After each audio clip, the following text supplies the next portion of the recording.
ಕ್ಷುಲ್ಲಕ ಕಾರಣಕ್ಕೆ ಶುರುವಾದ ಜಗಳ ಯುವಕನ ಕೊಲೆಯಲ್ಲಿ ಅಂತ್ಯ ಕಂಡ ಘಟನೆ ಮಂಡ್ಯದ ಕೆಆರ್ ಪೇಟೆ ತಾಲೂಕಿನ ಮಲ್ಕೋನಹಳ್ಳಿ ಗ್ರಾಮದಲ್ಲಿ ನಡೆದಿದೆ.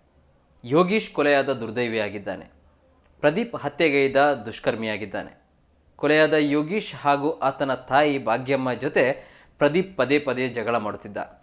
ಮಂಗಳವಾರ ಸಂಜೆಯೂ ಇದೇ ರೀತಿ ಜಗಳ ಶುರುವಾಗಿದ್ದು ಕೋಪ ವಿಕೋಪಕ್ಕೆ ತಿರುಗಿದೆ. ಕೋಪದ ಭರದಲ್ಲಿ ಪ್ರದೀಪ್ ತನ್ನ ಮನೆಯಲ್ಲಿದ್ದ ಚಾಕು ತಂದು ಯೋಗೀಶ್ಗೆ ಇರಿದಿದ್ದಾನೆ. ಚಾಕು ಇರಿತಕ್ಕೊಳಗಾದ ಯೋಗೀಶ್ನನ್ನು ತಕ್ಷಣವೇ ಸ್ಥಳೀಯರು ಆಸ್ಪತ್ರೆಗೆ ರವಾನಿಸಿದ್ದಾರೆ.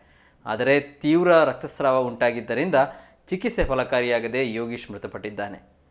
ಸದ್ಯ ಕೊಲೆಗೈದ ಆರೋಪಿ ಪ್ರದೀಪ್ ಪರಾರಿಯಾಗಿದ್ದು, ತಲೆಮರೆಸಿಕೊಂಡಿರುವ ಪ್ರದೀಪ್ಗಾಗಿ ಪೊಲೀಸರು ಬಲೆ ಬೀಸಿದ್ದಾರೆ.